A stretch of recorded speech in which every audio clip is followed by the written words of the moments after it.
3 years of late-night phone calls, weekend road trips to Lake Tahoe, and family barbecues where everyone assumed we were dating should have been my first clue that I was living in a fantasy.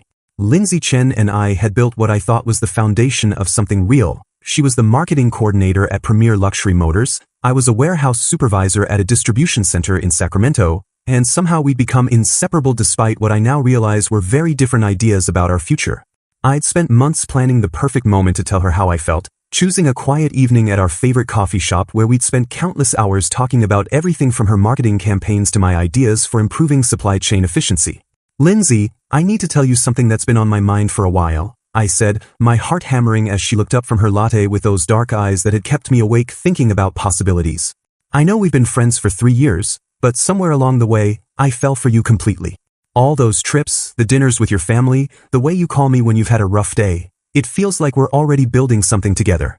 I'd love to see where this could go if we stopped pretending we're just friends." The silence that followed felt like waiting for test results you know will be bad. Her expression shifted from surprise to something that looked almost like pity, and she set down her cup with the careful precision of someone delivering terrible news. "Oh, Noah," she said, and I knew immediately that my world was about to change. "You're not the type I date, sorry. I mean, you're an amazing friend, but I need someone with real ambition, you know? Like an entrepreneur or someone building their own empire. I'm attracted to guys who think bigger than just showing up to work every day." The words hit me like cold water, but she wasn't finished dismantling 3 years of what I'd thought was mutual connection. "I honestly thought you understood we were just friends. I never gave you any signals that this was romantic. I need someone who can match my energy, who's building something impressive. You're sweet, but you're basically a warehouse guy, and I need someone who can take me to the kind of places and events where successful people network." I sat there absorbing every syllable, feeling smaller with each explanation of why I wasn't enough. "You seem genuinely surprised that I saw this as more than friendship," I said quietly, trying to keep my voice steady. "Yeah, because it was obviously platonic. We hang out, we talk, but Noah, come on, look at the life I want versus the life you're offering. I follow entrepreneurs on Instagram, I go to business networking events, I want someone who's building an empire, not someone who's content managing other people's inventory." The irony wasn't lost on me that she was explaining my inadequacy while sitting in a coffee shop I'd driven her to because her BMW was in the shop again, something that happened monthly because she prioritized appearance over reliability. "I appreciate your honesty," I said, standing up and leaving a 20 on the table for both our drinks. "I hope you find exactly what you're looking for." As I walked to my truck, I could feel her watching me through the window, probably wondering why I wasn't fighting harder or begging her to reconsider. But something had crystallized in that moment. Not anger, not bitterness, just a cold clarity about what I needed to prove to myself. If Lindsay needed a successful entrepreneur to respect me, then I'd become exactly that type of man, not for her, but to show myself that warehouse supervisor wasn't the limit of my potential. 3 years of friendship had just taught me the most expensive lesson of my life. Never invest in someone who sees your current situation as your permanent ceiling. Instead of drowning my rejection in beer and self-pity like every romantic comedy suggests, I went home that night and did something that would have shocked Lindsay. I opened my laptop and started researching how to launch a logistics consulting business. Turns out, 3 years of optimizing warehouse operations and cutting distribution costs by 23% for my company had given me exactly the expertise small businesses desperately needed but couldn't afford from the big consulting firms. Within a week, I'd enrolled in evening business courses at Sacramento State, hired a personal trainer named Marcus who promised to help me build the body that matches your ambitions, and started attending every entrepreneurship meetup within a 50-mile radius. The plan was simple but expensive. Keep my day job to fund the transformation while systematically building the life Lindsay claimed I wasn't ambitious enough to create. Marcus had me meal prepping like a bodybuilder and hitting the gym at 5 a.m. before work, while my evenings were split between business classes and networking events where I practiced introducing myself as a logistics optimization consultant instead of a warehouse supervisor. I documented everything on Instagram, not the rejection that motivated it, but the daily grind of building something from nothing. Photos of my meal prep, post-workout selfies, screenshots of business courses completed, pictures from networking events where I was slowly building relationships with actual entrepreneurs who treated me like an equal instead of someone beneath their station. 6 months into this transformation, while I was reviewing contracts for my first potential client, my phone rang with Lindsay's name, the first time she called since that devastating coffee shop conversation. "Noah, hey, this is going to sound random, but I need your brain for something work-related," she said, her voice carrying that familiar tone she used when she needed a favor. Premier Luxury is having serious issues with our inventory management system. Cars are getting delivered to wrong locations, our database is a mess, and my boss is losing his mind. You always understood this logistics stuff better than anyone. Could you maybe look at our setup and tell us what we're doing wrong? The old Noah would have dropped everything to help her, would have seen this as an opportunity to prove my value and maybe earn some gratitude that could lead to something more. But sitting in my small apartment that now doubled as my business office, surrounded by strategy books and client proposals, I felt only a detached amusement at the irony. Actually, I'm focusing on growth opportunities right now, I said, using the exact phrase I'd heard at networking events. Sounds like you need a professional consultant though. I'd recommend reaching out to some of the larger firms that specialize in automotive inventory optimization. They'll have the resources to handle something that complex. The silence on her end was telling. This was probably the first time in 3 years I'd said no to helping her with anything. Oh, okay, I just thought since you were always so good at that stuff and we're friends. We are friends, I said calmly. Which is why I'm suggesting you get proper professional help instead of free advice that might not be comprehensive enough for your company's needs. Good luck with it though.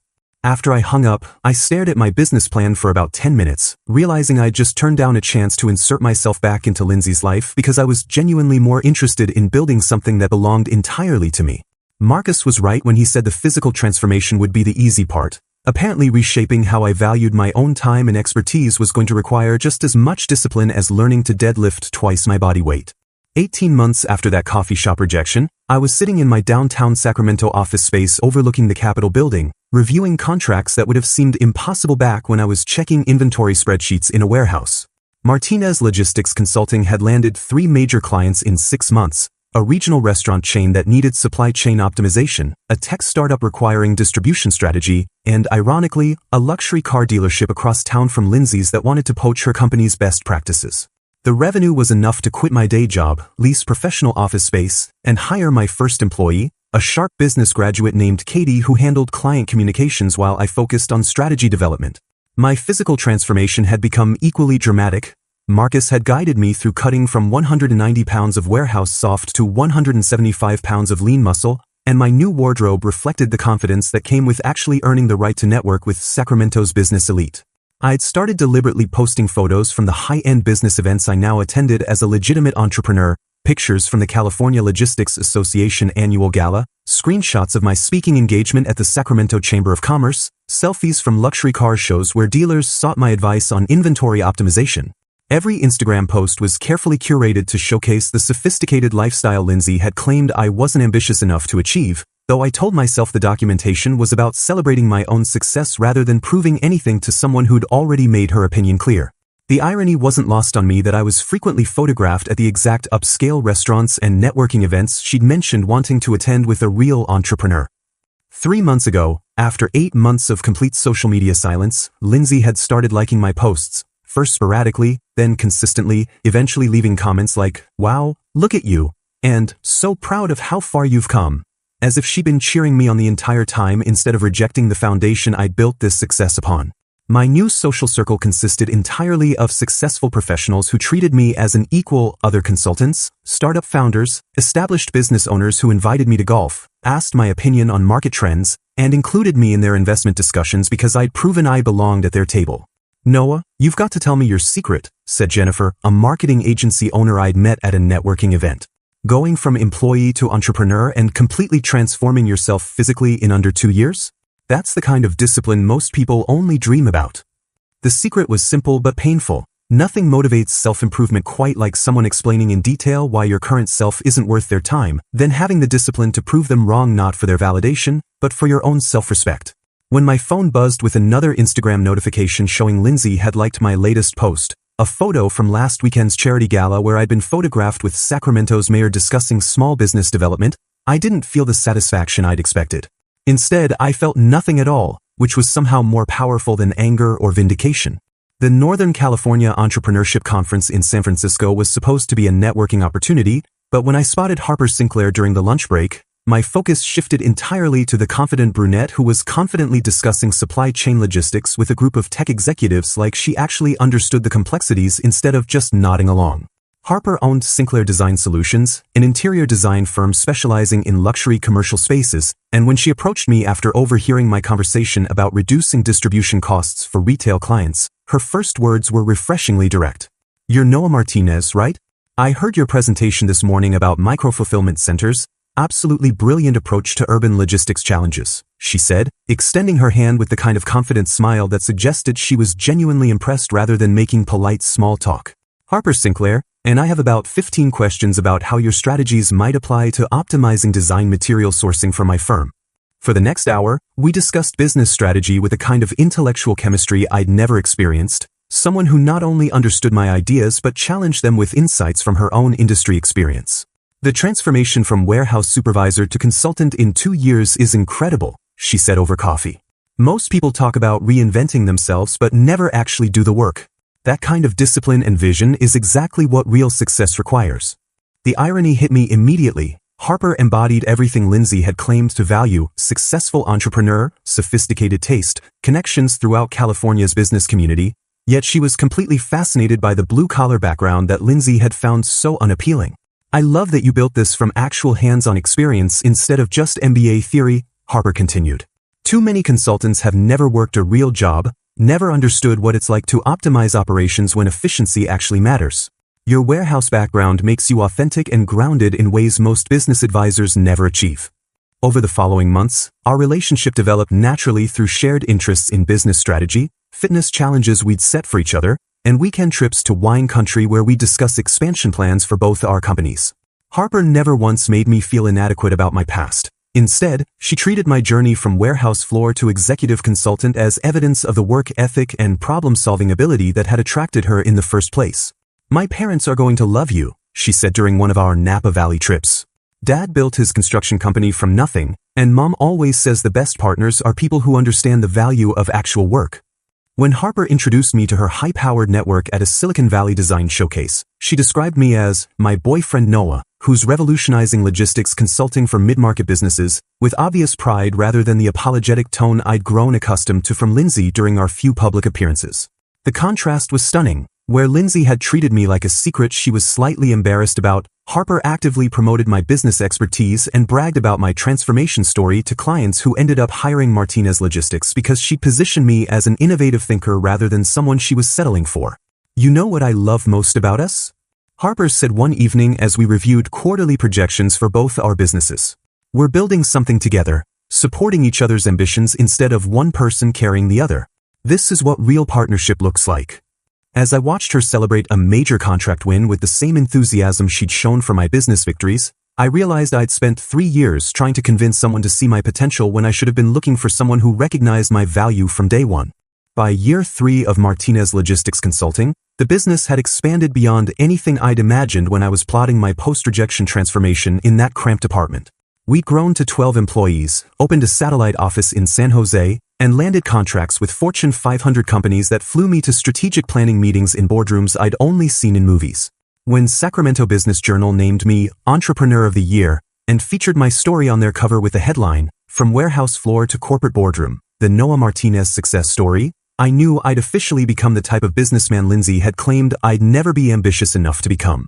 Harper and I had evolved into Sacramento's unofficial power couple, frequently invited to charity galas, business award ceremonies, and exclusive networking events where other entrepreneurs sought our advice on everything from scaling operations to maintaining work-life balance during rapid growth. Our weekend trips had upgraded from Napa Valley wine tastings to business conferences in Seattle, consulting opportunities in Denver, and speaking engagements throughout California where I'd present supply chain innovation for growing businesses to audiences of hundreds while Harper networked with potential design clients in luxury markets. "I'm so proud of us," Harper said as we returned from a particularly successful conference in Los Angeles where 3 companies had approached us about collaboration opportunities. 2 years ago we were strangers at a networking event, and now we're building empires together. Social media had become our unintentional highlight reel: photos from business magazine features, videos of my keynote presentations, pictures from luxury restaurants in cities where we traveled for client meetings, and candid shots of our life together that showcased the sophisticated lifestyle I'd built through actual achievement rather than pretending to afford it. Meanwhile, according to our mutual friends, Lindsay's dating life had become a series of expensive lessons about the difference between appearing successful and actually being successful. You're not going to believe what happened to that startup founder Lindsay was so excited about. Our friend Maria told me during a chance encounter at Whole Foods. Turns out Derek's revolutionary app was built entirely on investor money he'd been burning through for 2 years. His company folded, he defaulted on his Tesla lease, and she found out he was living in his parents' garage when his Uber driver dropped her off there for what she thought was his house. The tech executive she dated after Derek had turned out to be even worse, arrested for embezzling funds from his company's pension plan to maintain his expensive lifestyle, a scandal that made local business news and left Lindsay scrambling to distance herself from someone she'd been posting couple photos with just weeks earlier. And don't even get me started on the real estate mogul, Maria continued with obvious amusement. Lindsay thought she'd hit the jackpot with this guy who claimed to own multiple properties throughout Northern California. Turns out he was still legally married, living with his ex-wife, and his real estate empire was mostly rental properties he managed for other people while pretending to be the owner. Through Instagram analytics, I could see that Lindsay was one of my most frequent profile visitors, obsessively watching my transformation through carefully curated posts that documented my journey from warehouse supervisor to featured entrepreneur without ever mentioning the rejection that had motivated it all. It's actually kind of sad, Harper observed one evening as we reviewed speaking requests for upcoming conferences. She's watching you become exactly what she said she wanted, but with someone who actually appreciates what you've built. The most satisfying validation came from unexpected sources, friends who'd witnessed our entire history and now couldn't help but compare every man Lindsay dated to the one she dismissed as inadequate. I was having coffee with Lindsay last week, and she mentioned this new guy she's seeing. Our mutual friend Jessica told Harper during a girls' night that I heard about later. When she started complaining that he was vague about his finances, I couldn't help but say, Noah would never lie about money stuff, he's too straightforward for games like that. She got so quiet after that. The comparison thing is happening constantly now, Jessica continued. Every time she mentions some issue with whatever guy she's dating, someone in our friend group ends up saying something like, you had someone real and let him walk away? Or, Noah would never treat you like that. I think she's starting to realize she trained the perfect guy for someone else. As Harper and I planned our first international business trip to explore European markets for both our companies, I realized the most powerful revenge was living so well that my former rejection had become completely irrelevant to my current happiness. The California Luxury Automotive Industry Conference was supposed to be routine. I'd been invited as the keynote speaker to present supply chain innovation in high-end retail to an audience of 500 dealers, manufacturers, and industry executives who were struggling with the same inventory optimization challenges I'd been solving for years. Harper and I had arrived in style, featured in Sacramento Business Weekly the previous month as the city's dynamic duo for our collaborative approach to growing complementary businesses, and conference organizers treated us like the power couple we'd become. As I reviewed my presentation backstage, adjusting slides about micro-fulfillment strategies and just-in-time inventory management, Harper kissed my cheek and whispered, go show them why you're the expert they've been waiting for. The conference hall was packed with exactly the kind of luxury automotive professionals who represented Lindsay's world, the sophisticated, successful, entrepreneurial types she'd claimed to value, but now they were here to learn from the warehouse guy she'd rejected as insufficiently ambitious. 20 minutes into my presentation, as I was explaining how traditional dealership inventory models were bleeding money through inefficient distribution networks, I spotted a familiar figure in the third row and nearly lost my train of thought. Lindsay was sitting there in a black business suit, staring at me with an expression of complete shock, clearly having registered for this conference without bothering to check who was presenting until she saw my name on the program she was clutching in her lap. I watched her face cycle through surprise, disbelief, and what looked like growing panic as she realized she was trapped in an audience of her professional peers who were hanging on every word from the man she dismissed as beneath her standards. The key insight here, I continued, clicking to my next slide while maintaining eye contact with the executive in the front row who'd been nodding enthusiastically, is that luxury automotive retail requires the same supply chain sophistication as any high-end consumer market. You can't afford to have $80,000 vehicles sitting in the wrong location while customers wait weeks for delivery.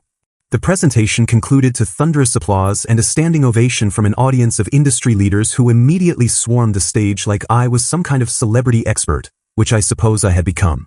Noah, absolutely brilliant analysis of our distribution challenges, said the CEO of Northern California's largest luxury dealership group. My team needs to implement these strategies immediately. Can we schedule a consultation next week?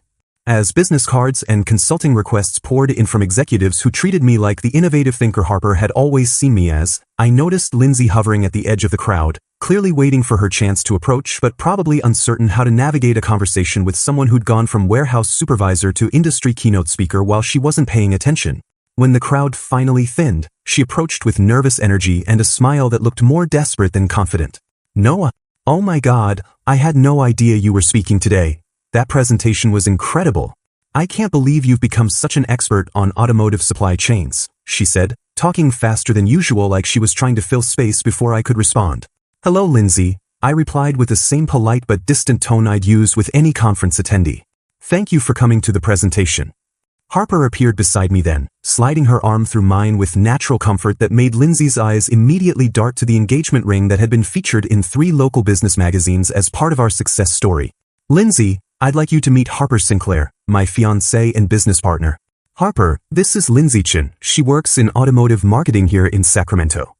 "Nice to meet you, Lindsay," Harper said warmly, completely unaware that she was shaking hands with a woman whose rejection had inadvertently launched my entire transformation. "Noah's presentation was amazing, wasn't it? I'm so proud of how he's revolutionized logistics consulting for the luxury retail market." "Yes, it was very impressive," Lindsay managed, her voice smaller than I'd ever heard it. "Congratulations on your engagement. You two make a lovely couple." "Thank you," I said simply, treating her exactly like any other industry professional who'd attended my talk. "If you'll excuse us, we have a dinner meeting with some potential clients. Enjoy the rest of the conference." As Harper and I walked away toward a group of executives who were waiting to discuss consulting contracts over dinner at Sacramento's most exclusive restaurant, I could feel Lindsay watching us leave, finally understanding that she was witnessing her former warehouse guy being celebrated by the exact professional community she'd spent years trying to impress. 6 months after that conference encounter, I proposed to Harper during a private helicopter tour over Napa Valley, presenting the ring as we hovered above the vineyard where we'd had our first business strategy discussion 2 years earlier. "Harper Sinclair, you've been my partner in everything that matters. Will you marry me and keep building this empire together?" I asked, and her tearful "yes, absolutely yes," was captured by the photographer I'd secretly hired to document the moment. The proposal video went viral on business social media within hours, shared by entrepreneurship blogs and Sacramento business accounts as Power Couple Goals, with captions celebrating our journey from conference strangers to engaged business partners. Martinez Logistics and Sinclair Design had become case studies in collaborative growth, and our engagement announcement was featured in 3 different business magazines as an example of how successful partnerships work both professionally and personally. 2 weeks later, as Harper and I toured our third $1 million property in Sacramento's exclusive Granite Bay neighborhood, my phone buzzed with a text from an unknown number that made us both laugh out loud. "Hey Noah, it's Lindsay. I saw your engagement announcement in Sacramento Business Journal. Miss you. Maybe we could grab coffee sometime and catch up? I've been thinking about us a lot lately and wondering what might have been different if I'd been more supportive of your dreams back then." Harper read the message over my shoulder and shook her head with amused disbelief. "She's texting you about what might have been different, while we're literally house shopping for a place that costs more than she makes in 5 years? The timing is incredible." "The audacity is what gets me," I replied, blocking the number and slipping my phone back into my pocket. 4 years later, after watching my entire transformation through social media, she wants to catch up, like we're old friends instead of someone who told me I wasn't ambitious enough to date. We spent the afternoon choosing between 3 luxury properties, eventually settling on a stunning 4,500 square foot home with a view of Folsom Lake and enough office space for both our expanding businesses. Our house hunting adventures became content for our social media followers, who'd been following our success story since the early consulting days, and the real estate photos showcased the complete transformation from warehouse supervisor to millionaire entrepreneur that had taken 4 years of disciplined work to achieve. The final irony came through our friend Maria, who couldn't resist sharing what she'd overheard at Premier Luxury Motors where Lindsay still worked. One of Lindsay's coworkers was talking about this amazing logistics consultant they'd hired to optimize their inventory system, Maria told us over dinner. The woman kept going on and on about Noah Martinez from Martinez Logistics and how brilliant his strategies were, how he'd revolutionized their entire operation. Lindsay just sat there nodding and pretending to be happy about it, not mentioning that she'd known you for years. She literally has to listen to her coworkers praise the guy she rejected, Harper marveled. While sitting in the same job she had 4 years ago, watching him become exactly what she claimed to want. 3 months later, Harper and I hosted our housewarming party in our new home, inviting the network of entrepreneurs, executives, and business leaders who become our professional family over the past 4 years. As guests toured our home office, admired our view, and toasted our success with champagne that cost more than I used to make in a week, I checked Instagram one final time to see the party documentation that would inevitably make its way to Lindsay's timeline. Through mutual friends' stories and business network posts, she'd be watching our celebration from whatever modest apartment she could afford on her marketing coordinator salary, finally understanding that she'd rejected someone who would have built this exact life with her if she'd been capable of seeing his potential instead of just his current situation. Any regrets? Harper asked as we watched our guests networking in the backyard where we'd soon install the pool we'd been planning. Just one, I said, pulling her close as entrepreneurs and executives celebrated around us. I regret it took someone rejecting me to realize I was worth more than settling for someone who needed me to prove my value instead of recognizing it. As our party continued into the evening, I realized the warehouse supervisor Lindsay had dismissed as unambitious had been dead for years, replaced by someone who'd learned the most valuable lesson of all. The right person will see your worth from day one, while the wrong person will train you to find someone who actually deserves the man you become.